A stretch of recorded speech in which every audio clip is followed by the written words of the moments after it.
I'm going to skip a lot of things and make separate videos detailing each one, but the meat of it is going to be the technique used to get the tape on the ceiling and rolling it. Right off the bat, use your green frog tape. You can find it anywhere. You can ignore the other stuff for now. Mask off your floor. So canvas, use your paper masker to get around the edge. Make sure it's over top. Mask off using your plastic to get all of the ceiling. Spray your ceiling. Okay, so your ceiling is done, right? Now we can get onto the part that's important. That is using green frog tape and doing multiple cuts in a row along one length of wall.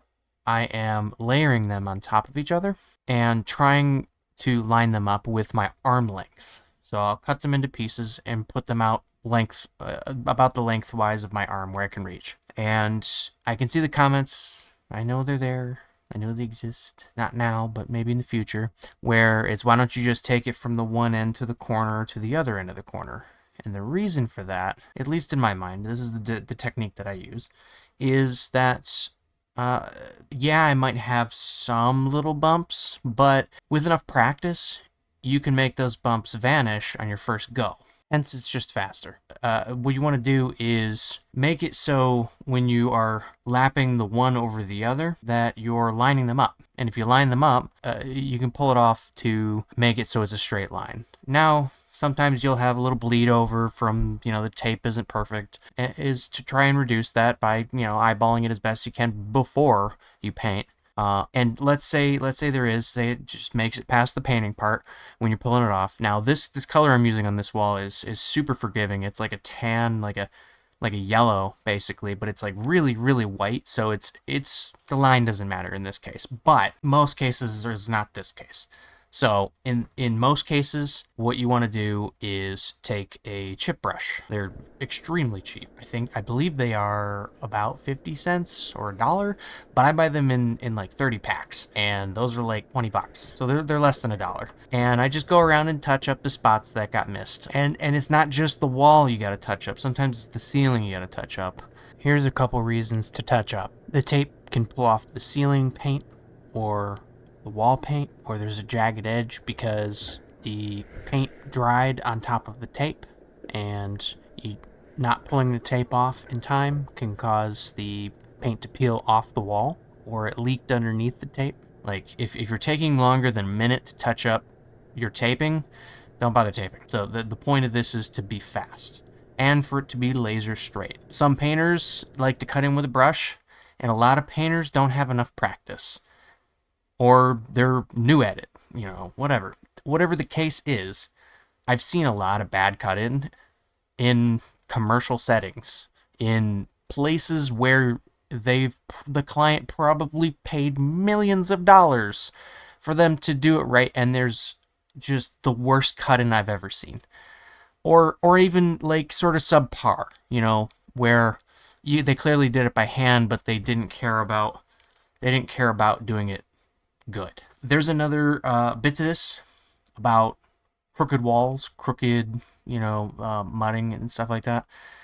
You can do the same kind of faking it technique that you do with the hand brushing. Instead of trying to anticipate it, go with the corner first and then take it and move it around after you've already kind of half tacked it down. So the big thing with tacking it down is using your nail beds. So there's two passes that you do when you tack it down. There's the top of your fingernails, or just the bottom parts of it, the nail bed, and you're putting your finger into that spot, like shoving your fingers into that corner. You give it a few seconds, and then you flip your hands around and you do the fingertips. And that's right before you do the fingertip thing is when you want to check for crookedness. So go in with your fingertips and give it a second go. So there's a thing happening there when you do that. So the first thing is you're getting it like tacked to the surface, just the tops of the hills. And then when you use your fingertips, you're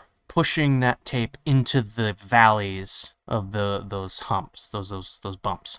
Basically making it so paint can't get between the valleys.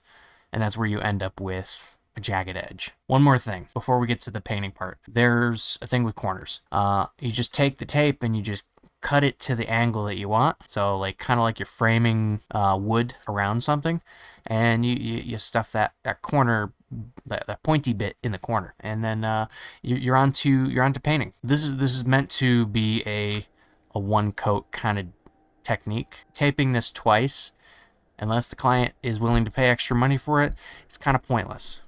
So as quickly as you can, not quickly, but the tape should be thick enough for a mini roller. I use a 1/2 inch roller. Typically they're in 4 inch, 6 inch length. I would go with the 4 inch because it's got a fuzzy bit on the end of it. Don't go for the ones that have the like plastic nib on the end of it. Start in a corner, obviously, and go about your same arm length. And only go the length of the roller, so like 1.5 the length of the roller. So if you got a 4 inch, go about 5 or 5.5, 6 inches off of that tape. But you're shoving that tip, the end that has the fuzzy bit, the very end of it. You're putting that in the corner, and the tape is preventing you from hitting the ceiling. Like this is while you're painting. This is the painting process. So like at the part where you're painting, you're going one wall at a time. So you're rolling the top where the ceiling and the wall meet. You're rolling down the corners on both sides. So that's the wall you're working on and the wall that is connected to it in the corners. So you're giving enough like buffer for each side.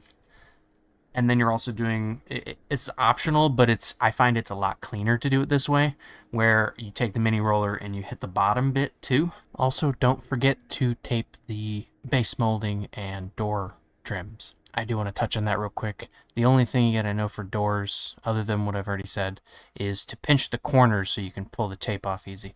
And if you're hitting the bottom bit, join the area around the outlets and the switches, so you don't have to struggle as much with the big roller. So once you got that all kind of, picture framed in, you go in and you paint your wall with the roller. I'll make a separate video for, the main rolling technique. With the cut-in paint, you want it to be a thicker coat generally than your main wall paint parts.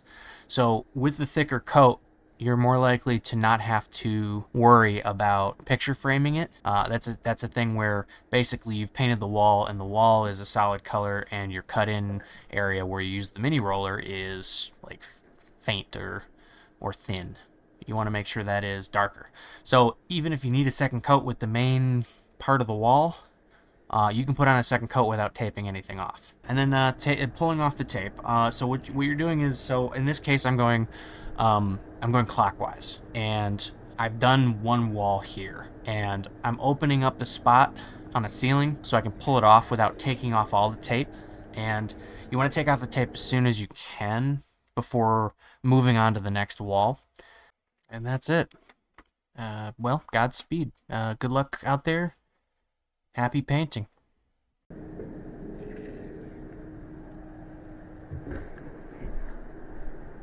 Enjoy watching me peel this tape off for a minute.